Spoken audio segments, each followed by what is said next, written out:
साथियों नमस्कार, स्वागत है आपका अपने और मेरे YouTube चैनल पर। अगर आप मेरे साथ पहली बार जुड़े हैं तो चैनल को सब्सक्राइब ज़रूर करें, वीडियो को लाइक ज़रूर करें और आपकी कोई समस्या है तो कमेंट सेक्शन में ज़रूर बताएं। BSTC रीट से संबंधित कोई भी समस्या है तो कमेंट सेक्शन में बताना। साथियों, आज मैं लाया हूँ आपके लिए BSTC DLED सेकेंड ईयर द्वितीय वर्ष के छात्राध्यापकों के लिए नवीन पाठ्यक्रमानुसार द्वितीय प्रश्न पत्र है जो आपका ये है विद्यालय संस्कृति प्रबंधन और शिक्षण। इसमें भी समय आपका 3 घंटे का ही रहेगा और पूर्णांक 70 है। इसमें से आपको 24 नंबर लाने अनिवार्य है पास होने के लिए। इस वीडियो के माध्यम से आप 30 अंक आराम से अर्जित करेंगे, उससे ज़्यादा ही करेंगे, लेकिन इस वीडियो को दो बार देख लिया तो आप आराम से क्लियर करेंगे। इसमें कोई ऐसा कुछ ज़्यादा मैटर है नहीं। इम्पोर्टेंट है जो आपके सामने लाया हूँ क्वेश्चन, सभी क्वेश्चन ध्यानपूर्वक पढ़ें और अपने मोबाइल को अपनी टेबल पर या जहाँ भी आप बैठे हैं आपके सामने रख दें और बिल्कुल शांत मन से पढ़ें। मैं जैसे जैसे एक एक क्वेश्चन और उसका आंसर पढ़ता हूँ वैसे वैसे आप पीछे पीछे पढ़ते जाएं और अपने सामने आंखों के सामने देखते रहें। इसी प्रकार से 2 बार वीडियो देख लेना, आपका बेड़ा पार है। शुरू करते हैं।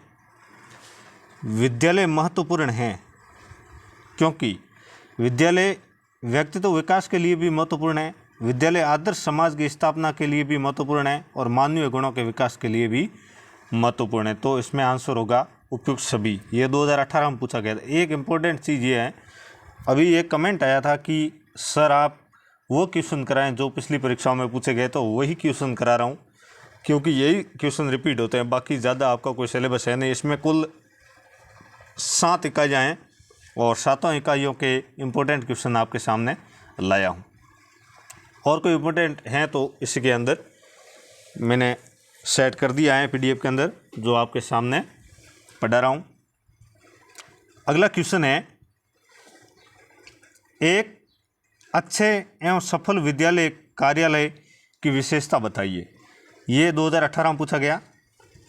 उत्तर है विद्यालय कार्यालय विद्यालय तंत्र का केंद्र बिंदु है क्योंकि यहीं पर विद्यालय की महत्वपूर्ण नीतियों पर चर्चा होती है और अभिभावकों एवं अतिथियों का स्वागत होता है। अतः अपेक्षा की जाती है कि यहाँ जहाँ तक संभव हो कार्यालय हवादार हो, आकर्षक हो और आधुनिक मांग के अनुरूप कंप्यूटर, टेलीफोन आदि से सुसज्जित हो। स्टाफ रूम पास हो ताकि आवश्यकता होने पर शिक्षकों को बुलाया जा सके। प्रधानाचार्य कक्ष और आगंतुक प्रतीक्षा कक्ष ऐसा होना चाहिए जिसका प्रभाव आगंतुकों पर आकर्षक के रूप में पड़े। आवश्यकता अनुसार आकर्षक फर्नीचर और दीवारों पर आकर्षण रंग पेंटिंग से इसके प्रभाव में वृद्धि होगी क्योंकि आकर्षक फर्नीचर प्रभाव को निश्चित रूप से और अधिक बढ़ा देता है। अगला है, एक अच्छे विद्यालय की वित्तीय स्थिति सुदृढ़ क्यों होनी चाहिए? क्योंकि एक अच्छे विद्यालय को मानवीय संसाधनों को वेतन भत्ता, भौतिक संसाधनों का कार्य एवं रखरखाव आदि के लिए वित्त की आवश्यकता होती है। अतः अच्छा विद्यालय की वित्तीय स्थिति सुदृढ़ होनी चाहिए। अगला इम्पोर्टेंट क्वेश्चन है, विद्यालय में पर्वोत्सव मनाने के लिए आप कौन सी 2 प्रवृत्तियों को कराएंगे, लिखिए। तो इसमें विद्यालय में पर्वोत्सव मनाने के लिए विद्यालय द्वारा आयोजित उत्सव में रैली, नुक्कड़ नाटक, घर घर संपर्क कर प्रवेश की योग्यता व आयु के अनुसार विद्यार्थियों को विद्यालय में प्रवेश हेतु बालकों एवं अभिभावकों को प्रोत्साहित करेंगे। अगला इम्पोर्टेंट क्वेश्चन है, विद्यार्थियों एवं शिक्षकों हेतु एक कल्याणकारी योजना बताइए। ये DLED 18 में पूछा गया, 21 में रिपीट होने की पूरी संभावना है। या समूह व्यक्तिगत दुर्घटना बीमा योजना समझाइए, या पन्नादाय जीवन अमृत योजना, किसी भी तरह का क्वेश्चन पढ़ सकता है।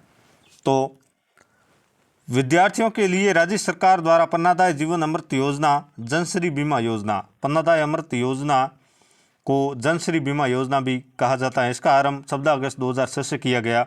इसमें गरीबी रेखा से नीचे जीवन यापन करने वाले प्रत्येक परिवार को बीमा लाभ के साथ परिवार के आश्रित 2 पुत्र या पुत्रियों को कक्षा 9 से 12 में अध्ययनरत होने की स्थिति में 300 रुपये त्रिमासिक की दर से वार्षिक 1200 रुपये की छात्रवृत्ति दी जा रही है। राज्य सरकार द्वारा शिक्षकों के लिए समूह व्यक्तिगत दुर्घटना बीमा योजना या मृत्यु अन्य क्षति पर बीमा आवरण उपलब्ध कराने के उद्देश्य से ये योजना प्रारंभ की गई। इस योजना के अंतर्गत प्रतिवर्ष फरवरी माह में वेतन से एक मुश्त राशि काटी जाती है और अलग अलग दुर्घटनाओं अलग अलग बीमा योजना के अंतर्गत सहायता का प्रावधान भी है। विद्यालय के मानवीय संसाधनों के बारे में बताइए। तो इसमें है मानवीय संसाधन। विद्यालय के लिए मानवीय संसाधन आवश्यक होते हैं, जिसमें प्रबंधन समिति के सदस्य, अध्यापक, अभिभावक समिति के सदस्य, प्रशासक, अनुदेशक, लिपिक वर्ग व चतुर्थ श्रेणी कर्मचारी होते हैं। विद्यालय जिनके मानवीय संसाधन कुशल, प्रशिक्षित, दक्ष एवं समर्पित होते हैं, उन विद्यालयों की संकल्पना अच्छे विद्यालय अथवा प्रभावी विद्यालय के रूप में की जा सकती है। प्राय यह देखा गया है कि मानवीय संसाधनों से सुप्रशिक्षित एवं कुशल होने पर देश का विकास संभव हो सका है। भौतिक संसाधन। विद्यालय में मानवीय संसाधन कितने ही दक्ष क्यों न हो, जब तक पर्याप्त भौतिक संसाधन नहीं हो तब तक वे भली प्रकार से कार्य नहीं कर सकते। उपयुक्त विद्यालय भवन, मैदान, पुस्तकालय, खेलकूद का सामान, प्रयोगशाला, शिक्षण सामग्री आदि के बिना विद्यालय का सुसंचालन नहीं किया जा सकता। शिक्षा अधिकार कानून में इस बात पर बल दिया गया है कि विद्यालय भौतिक संसाधनों से परिपूर्ण हो। राष्ट्रीय शिक्षा नीति 1986 के अंतर्गत ऑपरेशन ब्लैक बोर्ड में 16 भौतिक संसाधनों को सम्मिलित किया गया। असल में भौतिक संसाधनों से युक्त विद्यालय ही वास्तविक विद्यालय कहे जाते हैं। अगला इम्पोर्टेंट क्वेश्चन, विद्यार्थियों में सामाजिकता के गुणों का विकास करने के लिए आप द्वारा आयोजित की जाने वाली 2 प्रवृत्तियों का संक्षेप में उल्लेख करूं। तो इसमें सामाजिकता मानव मन में विकसित वो भाव है जिसके आधार पर वह समाज के नीति नियमों का पालन करना अपना कर्तव्य समझना तथा व्यक्ति से अधिक समाज को मान्यता देता है। इस दृष्टि से विद्यालय भी एक लघु समाज का रूप होता है। विद्यालयों में भिन्न भिन्न परिवारों से, भिन्न भिन्न जातियों के, भिन्न भिन्न धर्मों के, भिन्न भिन्न आर्थिक स्तर के और भिन्न भिन्न सामाजिक स्तर के बच्चे एक साथ पढ़ते हैं। इन विभिन्नताओं के बीच विद्यार्थियों में सामाजिकता के गुणों का विकास करने के लिए ये निम्नलिखित प्रवृत्तियाँ आयोजित कराएंगे, जिनमें से 2 इम्पोर्टेंट है। समाज में व्यापक कुरीतियों के प्रति जागरूकता हेतु विभिन्न कार्यक्रम यथा नाटक, रैली, नुक्कड़ नाटक आदि आयोजित करवाएंगे, ताकि विद्यार्थियों में इन कुरीतियों को दूर करने की प्रवृत्ति प्रोत्साहित होगी। दूसरा है, विद्यालय में सप्ताह के एक दिन छात्रों को बाल अधिकार, दायित्वों व सामाजिक संबंधों की विशेष जानकारी देंगे, ताकि वो इनसे भलीभांति परिचित हो सके। अगला है,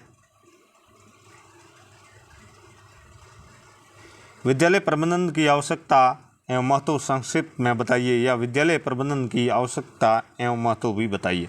तो इसमें से किसी भी प्रकार का प्रश्न पूछा जा सकता है। आपको याद करना है विद्यालय प्रबंधन क्या है। जनतंत्र में शैक्षिक प्रणाली का सही रूप प्रस्तुत करने में विद्यालय प्रबंधन मुख्य होता है। इसके आधार पर ही जनतांत्रिक मूल्यों को प्राप्त किया जा सकता है। इन तथ्यों को दृष्टिगत रखते हुए हम विद्यालय प्रबंधन की आवश्यकता एवं महत्व को निम्नलिखित रूप से समझ सकते हैं। पहला है, विद्यालय शैक्षिक संस्था अथवा संगठन को सुदृढ़ बनाना। आवश्यक संसाधनों की पूर्ति करने के लिए विद्यालय संगठन का विकास करने एवं वित्तीय स्रोतों की जानकारी प्राप्त कर निर्धारित उद्देश्यों की प्राप्ति के लिए विद्यालय प्रबंधन की आवश्यकता होती है। इसकी भूमिका अत्यंत महत्वपूर्ण होती है। दूसरा है, विद्यालय या संस्था के हितों के अनुरूप मानवीय व भौतिक संसाधनों की व्यवस्था करना। आवश्यक सामग्री की व्यवस्था करने, साधनों का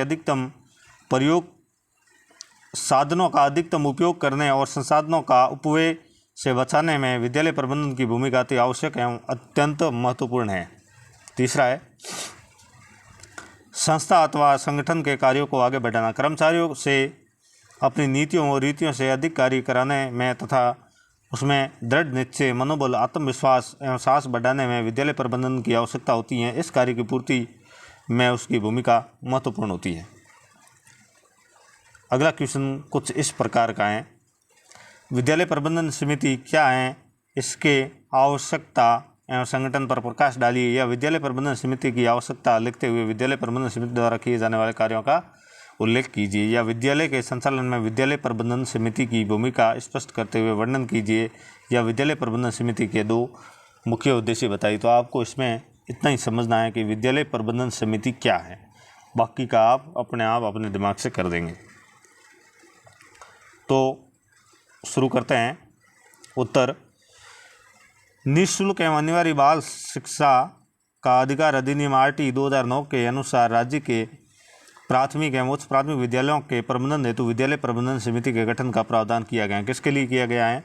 तो ये राज्य के प्राथमिक एवं उच्च प्राथमिक विद्यालयों के प्रबंधन हेतु प्राथमिक एवं उच्च प्राथमिक विद्यालयों के प्रबंधन हेतु विद्यालय प्रबंधन समिति के गठन का प्रावधान किया गया है। विधेयक की धारा 21 की मंशा के अनुसार अब विद्यालय की मुख्य गतिविधियों के संचालन हेतु गठित की जाने वाली समिति की कार्यकारिणी के अध्यक्ष व उपाध्यक्ष बालकों के माता पिता होंगे। विद्यालय के विकास से संबंधित सभी निर्णय गठित समिति द्वारा लिए जाएंगे। इससे समाज के स्वामित्व वाली अवधारणा का विकास होगा। विद्यालय प्रबंधन समिति की आवश्यकता एवं उद्देश्य। विद्यालय प्रबंधन समिति की आवश्यकता एवं उद्देश्य निम्नलिखित बिंदुओं से स्पष्ट होती है। दिन प्रतिदिन सरकारी स्कूलों की चौपट होती पढ़ाई को सुधारना, बच्चों को विद्यालय से पलायन का रोकना, नामांकन वर्दी में ठहराव सुनिश्चित करना, स्कूल समुदाय संबंध सुधार हेतु सक्रिय प्रयास सुनिश्चित करना। स्कूल समुदाय संबंध क्या हैं, क्यों हैं, कैसे हो। स्कूल शिक्षकों की समझ अपने व्यक्तिगत लाभ आने के बारे में सोचने की आवश्यकता पर बल देता है। सरकार द्वारा प्रदत्त प्रशिक्षण जानकारियों के न देने की इच्छा या औपचारिकता पूर्ण करना और राज्य सरकार व शिक्षक संगठनों की भूमिका सुनिश्चित करना।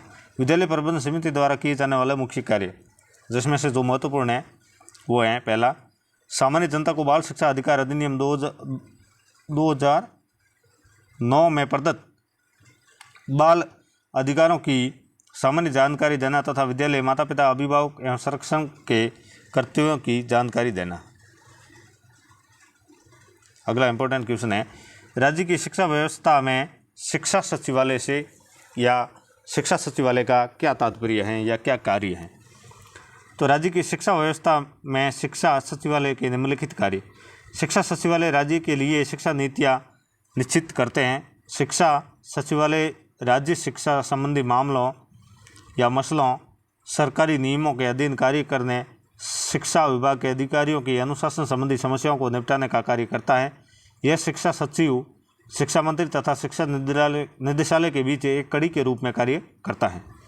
अगला क्वेश्चन है, ब्लॉक प्रारंभिक शिक्षा अधिकारी का नियंत्रण अधिकारी कौन होता है? तो ब्लॉक प्रारंभिक शिक्षा अधिकारी का नियंत्रण अधिकारी जिला शिक्षा अधिकारी DEO होता है। DEO को जिला शिक्षा अधिकारी कहा जाता है। डाइट का पूरा नाम तथा कोई दो कार्यों को बताइए। तो डाइट है, इसका पूरा नाम है district institute of education and training तथा हिंदी में जिला शिक्षा एवं प्रशिक्षण संस्थान भी डाइट को कहा जाता है। डाइट के कार्य, सेवा पूर्व शिक्षक 2 वर्षीय पाठ्यक्रम का NCTE के मानदंडों के अनुसार एवं राज्य के निर्देशानुसार आयोजित करना। दूसरा है, जिले में शिक्षा के सार्वजनिकरण से संबंधित योजनाओं का निर्माण कर उनकी क्रियान्वित करना। अगला इंपॉर्टेंट क्वेश्चन है, SIERT और NCERT के कार्यों में समानता व असमानता बताइए। SERT एवं NCERT के कार्यों में समानता व असमानता। दोनों ही संगठन में शैक्षिक कर्मचारियों के लिए अभिनव कार्यक्रम आयोजित कर उन्हें नवीनतम नवाचारों से अवगत कराते हैं। SIERT और NCERT दोनों ही विद्यालय शिक्षा की गुणात्मक उन्नयन हेतु नीतियों व कार्यक्रमों का निर्धारण करती हैं। दोनों ही संगठन लड़कियों एवं वंचित वर्गों की शिक्षा के लिए विभिन्न परियोजनाएं का संचालन करती हैं। दोनों ही संगठन शिक्षकों एवं विद्यार्थियों में वैज्ञानिक दृष्टिकोण, खोज प्रवृत्ति, स्वस्थ प्रतिस्पर्धा की भावना विकसित कर उन्हें प्रोत्साहित करने के हेतु विज्ञान सेमिनार, विज्ञान की जनसंख्या प्रदर्शनी और जीवन कौशल विकास मेला, विज्ञान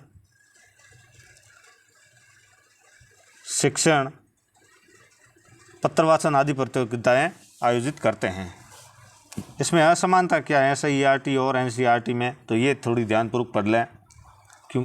पहला है, SIERT प्रारंभिक स्तर पर मूल्यांकन हेतु मूल्यांकन प्रक्रिया, पैटर्न, RT बोर्ड नियमावली आदि तैयार करती हैं, जबकि NCERT इस कार्य के लिए कार्य नहीं करती हैं, इस प्रकार का कार्य नहीं करती हैं। SIERT प्रारंभिक स्तर पर बीएसटीसी शिक्षा क्रम का निर्माण करती हैं जबकि एनसीईआरटी नहीं करती हैं। एसआईआरटी जिला शिक्षा एवं प्रशिक्षण संस्थानों हेतु वार्षिक पंचांग, शैक्षिक सम्मेलन व डाइट के अकादमिक कार्यक्रमों का प्रबंधन करती हैं जबकि एनसीईआरटी नहीं करती हैं। एसआईआरटी द्वारा राष्ट्रीय प्रतिभा खोज जैसी परीक्षाएं का आयोजन नहीं करती हैं जबकि एनसीईआरटी द्वारा राष्ट्रीय प्रतिभा खोज परीक्षाओं का आयोजन किया जाता है। अगला है शिक्षा के उन्नयन हेतु राज्य सरकार द्वारा किए गए प्रयासों का वर्णन कीजिए। तो शिक्षा के उन्नयन हेतु राज्य सरकार के निम्न प्रयास किए गए हैं जो हैं शिक्षा तथा नारी समानता, महिला निरक्षरता की अधिक एवं उच्च शिक्षा में लड़कियों का कम प्रतिनिधित्व तथा महिला अध्यापक कम अनुपात में होने जैसी समस्याओं को दूर करने हेतु समय समय पर प्रस्ताव पारित किए गए। सभी के लिए समान शिक्षा हेतु निःशुल्क एवं अनिवार्य बाल शिक्षा अधिनियम भी लागू किया गया है। लड़कियों के लिए शिक्षा हेतु सरकार द्वारा समय समय पर कई योजनाओं का प्रस्ताव भी पारित करती है और किया गया है, जैसे निःशुल्क साइकिल वितरण योजना, स्कूटी वितरण योजना, गार्गी पुरस्कार, छात्रवृत्ति योजना, अपनी बेटी योजना। अनुसूचित जाति एवं जनजाति व शैक्षिक रूप से पिछड़े वर्गों की शिक्षा। राज्य में क्रियान्वित योजनाओं की वर्तमान स्थिति की जांच की जाए। ऐसी बस्तियां में विद्यालय खोले जाएं जहां तक अभी तक विद्यालय नहीं है। अल्पसंख्यकों के द्वारा चले जा रहे शैक्षिक संस्थानों को मान्यता प्रदान करने के प्रस्ताव पारित किए जाते हैं। वंचित वर्ग की शिक्षा, तो इसमें है शारीरिक व मानसिक रूप से विकलांग बच्चों को शिक्षा देने के दौरान आने वाली समस्याओं तथा उनकी विशिष्ट विविध आवश्यकताओं पर विचार करने के लिए निम्नलिखित प्रयास किए गए हैं। विकलांग बच्चों के लिए शैक्षिक तंत्र लचीला बनाया। ऐसे बच्चों के लिए विशेष विद्यालय तथा सामान्य विद्यालयों में विशेष कक्षाओं की व्यवस्था की गई। मानसिक रूप से मंद बच्चों के लिए विशेष प्रकार की पाठ्यचर्चा भी विकसित की गई। सार्वजनिक स्कूल प्रणाली, शिक्षा के सेक्टर में समानता व सामाजिक न्याय लाने हेतु विविध कार्य किए गए। प्रारंभिक शिक्षा सेक्टर के लिए पर्याप्त धन की व्यवस्था की गई।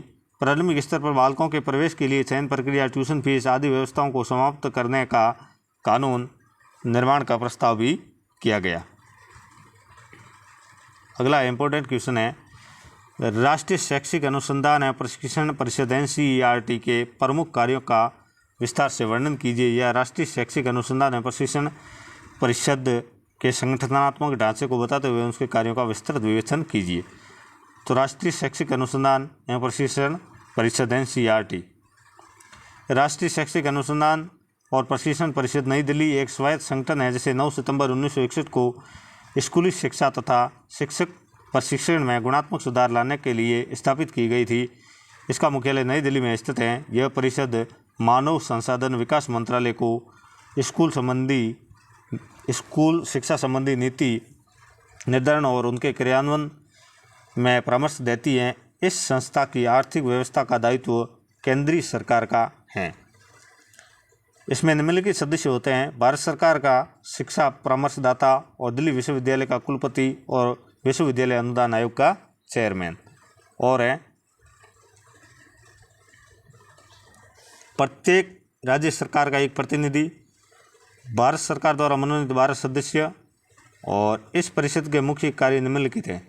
एनसीईआरटी का मुख्य कार्य है जो है विद्यालय शिक्षा से संबंधित सर्वेक्षण, शोध प्रयोग, पायलट प्रोजेक्ट, उच्च स्तरीय प्रशिक्षण तथा विस्तार सेवाओं को विकसित कर संगठित करना, मानव संसाधन विकास मंत्रालय की शिक्षा नीतियों एवं योजनाओं को बनाने में सहायता करना, केंद्रीय मंत्रालय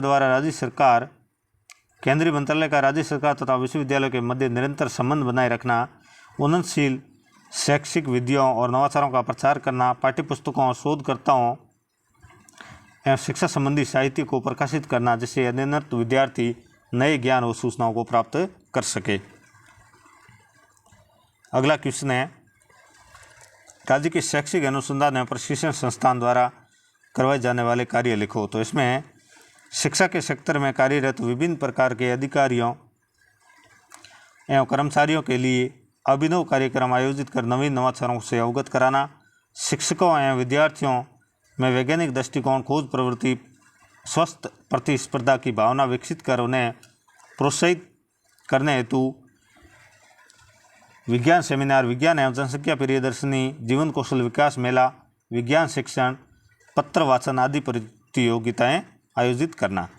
राज्य की विद्यालय शिक्षा के गुणात्मक उन्नयन हेतु नीतियाँ एवं कार्यक्रमों का निर्धारण करना। प्रारंभिक स्तर पर BSTC शिक्षा क्रम निर्माण, पाठ्यपुस्तक लेखन, पूरक साहित्य निर्माण करना तथा सर्वदर्शी सामग्री का निर्माण करना। साथियों, एक एक क्वेश्चन ध्यान से पढ़ते जाएं, क्योंकि ध्यान से नहीं पढ़ा तो फिर मुझे दोष मत देना, क्योंकि मैं गारंटी के साथ कहता हूँ 30 अंक आएंगे तो आएंगे, लेकिन पढ़ना तो ध्यानपूर्वक पढ़ना, नहीं तो फिर मत पढ़ना, वीडियो देखना ही मत। क्योंकि पढ़ो तो ध्यानपूर्वक पढ़ें और मन लगा कर पढ़ेंगे तो ही पढ़ाई कुछ दिमाग में बैठेगी, नहीं तो कोई फ़ायदा नहीं है। विद्यालय में पुस्तकालय के उद्देश्य क्या है, या विद्यालय में पुस्तकालय के 2 उद्देश्य बताइए। तो विद्यार्थियों को पुस्तकालय के प्रति आकर्षित करना, ये पुस्तकालय का कार्य है, और उनमें पढ़ने की रुचि जागृत करना, ये भी एक पुस्तकालय का उद्देश्य है, और उसमें स्वाध्याय की आदत का विकास करना भी पुस्तकालय का कार्य है।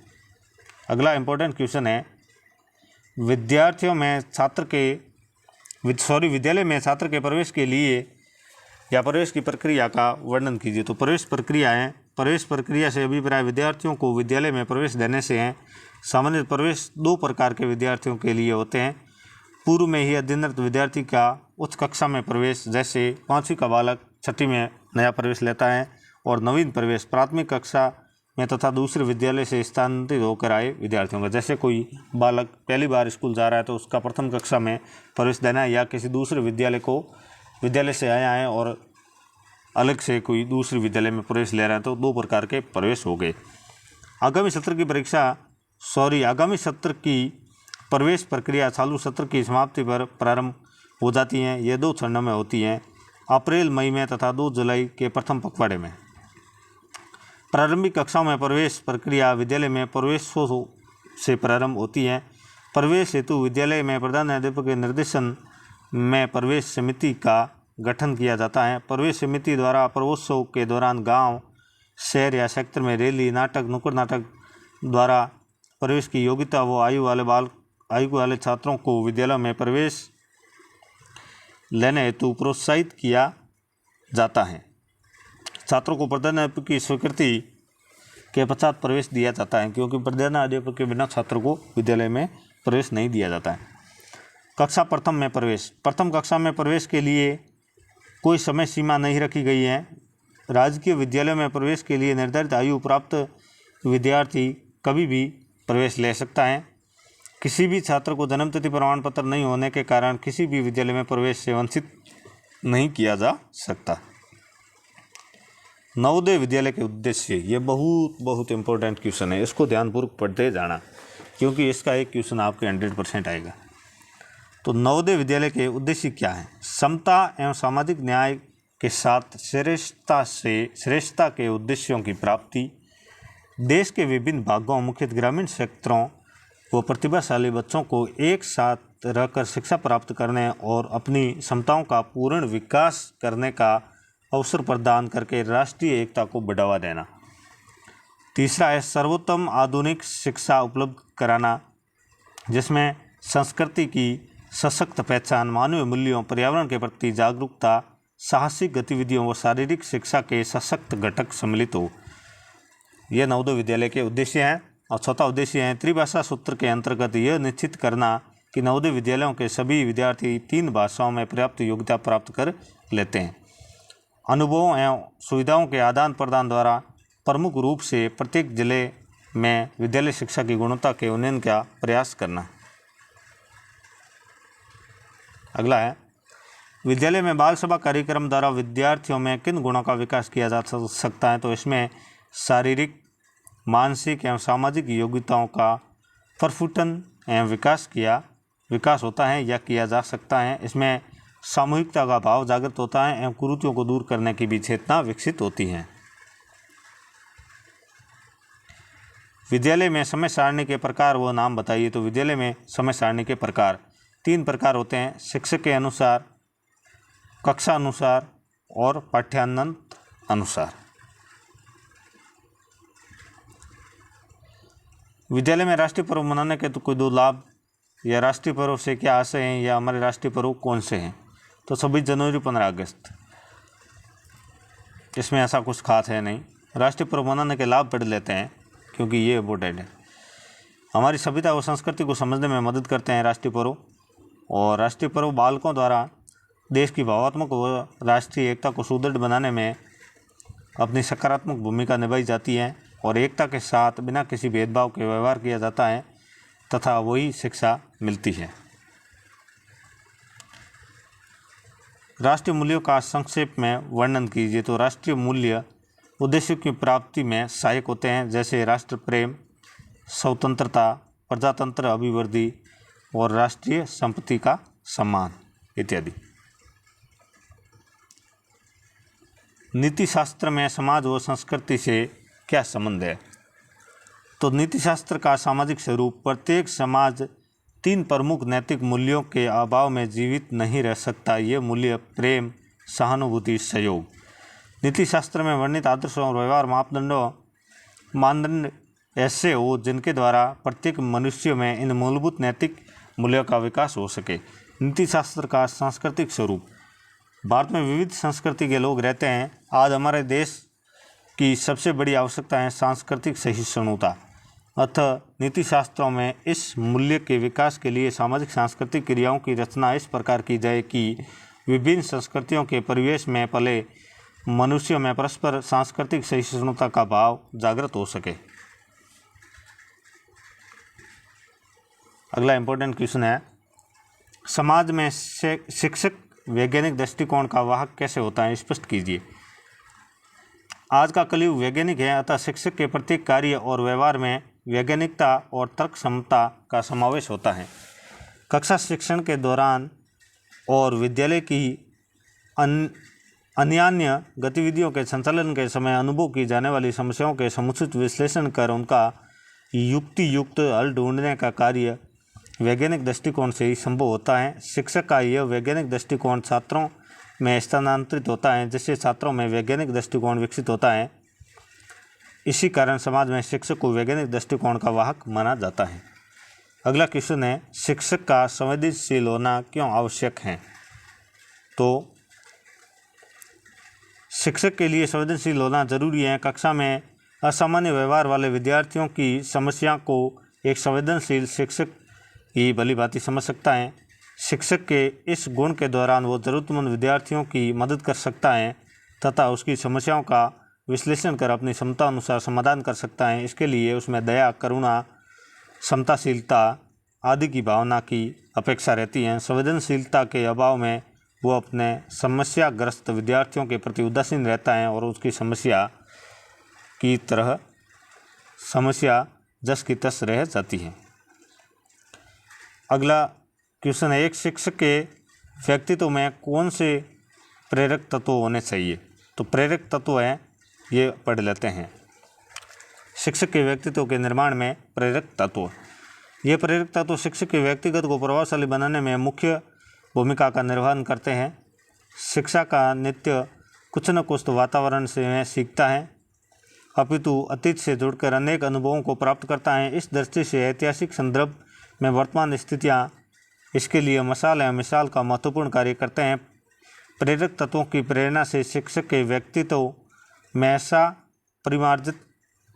परिवर्तन आ जाता है जो उद्देश्यों की 100% पूर्ति में सहायक होता है। शिक्षक के व्यक्तित्व के प्रेरक तत्व निम्नलिखित हैं: समय के आदर्श शिक्षक और महापुरुष एवं महान शिक्षक। ये तो इसमें कुछ खास है नहीं।